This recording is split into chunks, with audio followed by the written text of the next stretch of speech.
High friend, hello, welcome to my channel. चला तर मग आज बनवूया आपण पालकचे पराठे थोड्याशा नवीन पद्धतीने.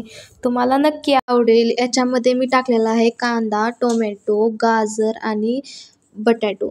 एकदम आपल्याला असं बारीक असं चिरून घ्यायचं आहे. बटॅटो असं खिसून घ्यायचं आहे. गाजर पण खिसून घ्यायचं आहे. पण कांदा आणि टोमॅटो आपल्याला बारीक चिरून घ्यायचं आहे.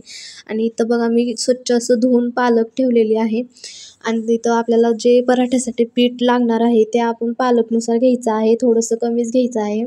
इथं मी घेतलं आहे पीठ आणि त्याच्यामध्ये जे आपण साहित्य टाकणार आहे ते पण मी ह्याच्यामध्ये टाकून घेतलेलं आहे. आणि इथं मी जे पालक धुवून आणि कट करून घेतली होती, एकदम बारीक चिरून घ्यायची आहे आपल्याला पालक, कारण खाताना आपल्या तोंडात तेल आलं नाही पाहिजे जास्त. त्याच्यामुळे मी इथं कट करून घेतलेली आहे बारीक एकदम. आणि इथं टाकली मी मिरची आणि लसूणची पेस्ट आणि त्याच्यामध्ये मीठ टाकून वाटून घेतलेलं आहे, म्हणून आपल्याला पिठामध्ये मीठ टाकण्याची गरज पडत नाही. मी इथं वरती जिरे टाकत आहे. जिरे आपल्याला भरपूर प्रमाणात टाकायचे आहे, कारण खमंग लागेल असं म्हणून. तर इथं मी हळदी पावडर टाकत आहे. हळदी पावडर आपल्याला थोडीशीच टाकायची आहे, म्हणजे आपले पराठे जे आहेत ते थोडासा कलर आला पाहिजे, म्हणून आपल्याला थोडीशी हळदी पावडर टाकायचं आहे. आणि ह्याला चांगलं आपल्याला मिक्स करून घ्यायचं आहे. आपले गाजर, बटॅटो, कांदा, टोमॅटो ते चांगले आपले मिक्स झाले पाहिजे, म्हणजे एकीकडेच ते राहिलं नाही पाहिजे. चांगलं असं खाताना पण ते सगळीकडं असं पसरलं पाहिजे. त्याच्यामुळे आपल्याला चांगलं मिक्स करून घ्यायचं आहे. आणि इथं थोडंसं मिक्स करून झाल्यानंतर आपल्याला पाणी टाकून चांगलं आपल्याला कणिक अशी मळून घ्यायची आहे.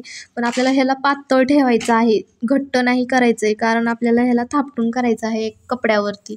आपल्याला ह्याला लाटायचे नाही आहेत, म्हणून ह्याला चांगलं असं पातळ थोडंसं करून घ्यायचं आहे. आणि 10-15 मिनिट ह्याला असं झाकून ठेवायचं आहे.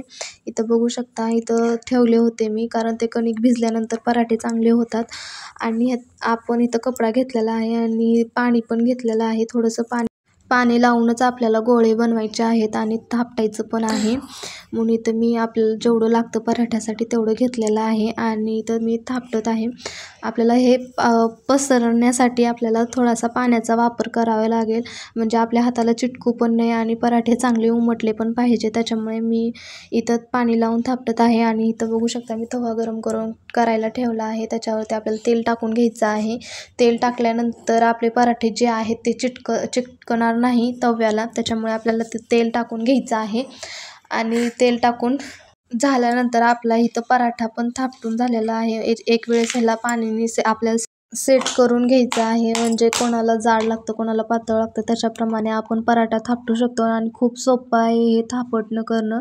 आणि इथं बघू शकता आपला तवाही गरम झालेला आहे चांगला असा. मी इथं पराठा टाकत आहे. कपड्यासहित टाकायचा आहे आपल्याला पराठा, आणि काही घाबरायचं नाही आहे. आपण ते टाकल्यानंतर थोडेसे 2 मिनिटच आपल्याला ते कपड्यासोबत तसंच ठेवायचं आहे. आणि नंतर आपल्याला ते थोडंसं खाली चिटकल्यानंतर पराठा आपल्याला कपडा काढून घ्यायचा आहे लगेचच. आणि बारीक गॅसवरच आपल्याला पराठे भाजून घ्यायचे आहेत, कारण फास्ट गॅसवर भाजण्याने आपला पराठा करपू शकतो आणि चव पण त्याची चांगली लागत नाही. त्याच्यामुळे आपल्याला बारीक गॅसवर पराठे चांगले, म्हणजे थोडासा मीडियम गॅस केला तरी चालेल, आणि चांगला भाजून घ्यायचा आहे. असा काळा करायचा नाही आहे आपल्याला पराठा. आणि इथं मी एका डिशमध्ये काढून घेतलेला आहे पराठा चांगला. इथं तुम्हाला सेकंड दाखवण्यासाठी मी इथं दाखवत आहे कपडा आपल्याला कसा काढून घ्यायचा आहे ते. बघा मी कपडा कसा काढून घेते ते. तुम्हाला कशाचे पराठे आवडतात ते कमेंट करून नक्की सांगा, आणि तुम्ही पराठे कसे बनवतात ते पण कमेंट करून नक्की सांगा. आणि तुम्हाला माझ्या पद्धतीने केलेले पराठे कसे लागले ते पण सांगा. चला तर मग मित्रांनो, भेटूया पुढच्या ब्लॉगमध्ये. Bye bye.